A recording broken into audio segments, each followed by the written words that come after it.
Mesela bu Kudüs hurması, large boy dediğimiz, bunun kilosu 500 lira. Ondan sonra şöyle bir ufağı var, şu 400 lira. Yani her uyguna göre hurmamız var. Şöyle bastıklarımız, sucuklarımız, üzümlerimiz. Şu da XX large hurmamız dediğimiz. Biz dışarıdan özel olarak getirdik. Kolay kolay her yerde bulunmuyor. Bu hurmanın en boylu olanı böyle. O ne kadar? Bu ballı olur. Böyle lokum gibi olur. Bunun kilosu 600 lira. Ama dışarıda mesela İstanbul'da, Ankara'da bu 1000 lira. 900 lira.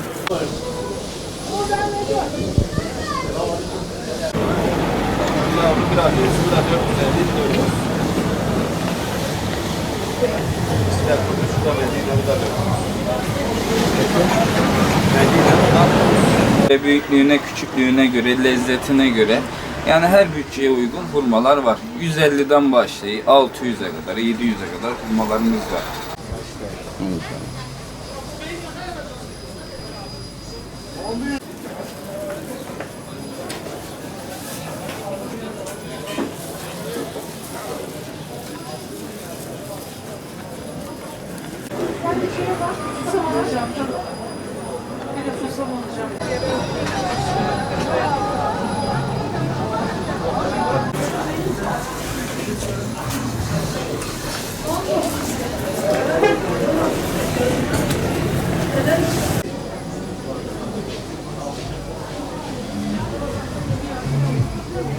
Yavaş yavaş kalabalıklar başladı şehrimizde. Genellikle hurma, üzüm, incire falan bakıyorlar. Ramazan yaklaştığı için yani sofralarda olmazsa olmaz hurmalar gidiyor bizde genellikle. Yavaş yavaş yoğunlaşmalar başladı çarşımızda da, dükkanımızda da. Hurmalar geçen seneye göre bu sene biraz daha pahalı. Nasıl pahalı? İşte ekonomiden dolayı dışarıdan geldiği için ondan pahalı. Yine ama biz çok yüksek miktarda fiyatta oynama yapmıyoruz. Biz olarak, çarşımız olarak yani üstünde duruk. Cips filan şu bu abur cubur yedirmesinler. Doğal katı pekmezimiz var, üzümümüz var, incirimiz var. Ondan sonra keçi boynuzu pekmezi var, yöresel ürünler var. Bunları yedirdikçe hem çocuklara faydalı oluyor. Ondan sonra hem sıcak tutuyor kışın günü, ateş gibiydi. Hem ondan sonra kan yapıcı özelliği var. Yani bunlar önemli bir şey hem çocuğun gelişiminde. Ondan sonra yani kışın gününde sıcak tutar, üşütmez. Yani o şekil pekmez, incir, üzüm alabilirler. Hem Ramazan'da da faydalı, iftarda atsınlar, yesinler. Yani biz bunları önerik. Bizde zeytin peynir olmadığı için genellikle hurma satıyoruz. Bizde de Ramazan'dan önce, Ramazan'ın ilk günlerinde hurma çok yoğun satılır. Şimdilik hurma satıyoruz. Kayısı, incir bunun yanı sıra. İftarlıkta işte şireh çeşitleri çok gidiyor. Geçen yılda yani uygun değildi fazla hurmalar da şimdi de geçen yıla göre biraz daha yüksek olduğu için biraz tabii satımda azalma oluyor ister istemez. 1 kilo alacak insanlar 700 gram yarım kilo alıyor. İster istemez geçim sıkıntısından dolayı biraz azalıyor satışlarımız. Mesela Kudüs hurmalarımız var. Ramazan'dan önce 450'ye 400'e sattığımız Ramazan indirimi olsun diye 50'şer lirasını düştük. Karımızdan fedakarlık edip biraz daha fazla satılsın diye 350-400 lira şimdi. 350 olan normal boy, 400 lira olan da iri boy. Kudüs hurması Medine'miz de aynı. O da 450 idi, 400 yaptık. O kola, cips hepimizin bildiği gibi artık onlar zararlı, faydası yok. Onun yerine burada bizim doğal yöresel ürünlerimiz var. Mesela cevizli sucuğu severler çocuklar. Fıstık ezmemiz var. Tahinle pekmezi karıştırıp mesela onu çikolata yerine verebilirler ödül olarak. Kayısılarımız var mesela. Kayısılar da Malatya'dan geliyor. Onlar da çok güzel. Gün kurusu olsun, sarı kayısımız olsun. İkisinin de lezzetleri çok güzel. Çocuklara cips, kola yerine bunlardan tavsiye ederiz. Bunlarla ödüllendirirlerse daha güzel olur.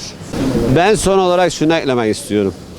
Yani biz %90 esnafımız öyle de Ramazan'da çoğu yerlerde fiyat arttırırlar. Bizde tam tersi. Ramazan ayı gelince az önce bahsettiğim gibi 50'şer lira, 20'şer lira gücümüze göre indirim yapıyoruz. Ramazana özel herkes alsın. Daha güzel olsun diye. Diğer esnaf arkadaşlarımıza ve ticaretle uğraşan arkadaşlarımıza da tavsiye. Ramazan ayında küçük de olsa bir indirim yapalım. Şu an en çok rağbet gören pekmez, tahin, helva. Kış döneminde olduğumuz için Ramazan hazırlığında genelde en çok tahin, helva, pekmez bir de tahin gidiyor.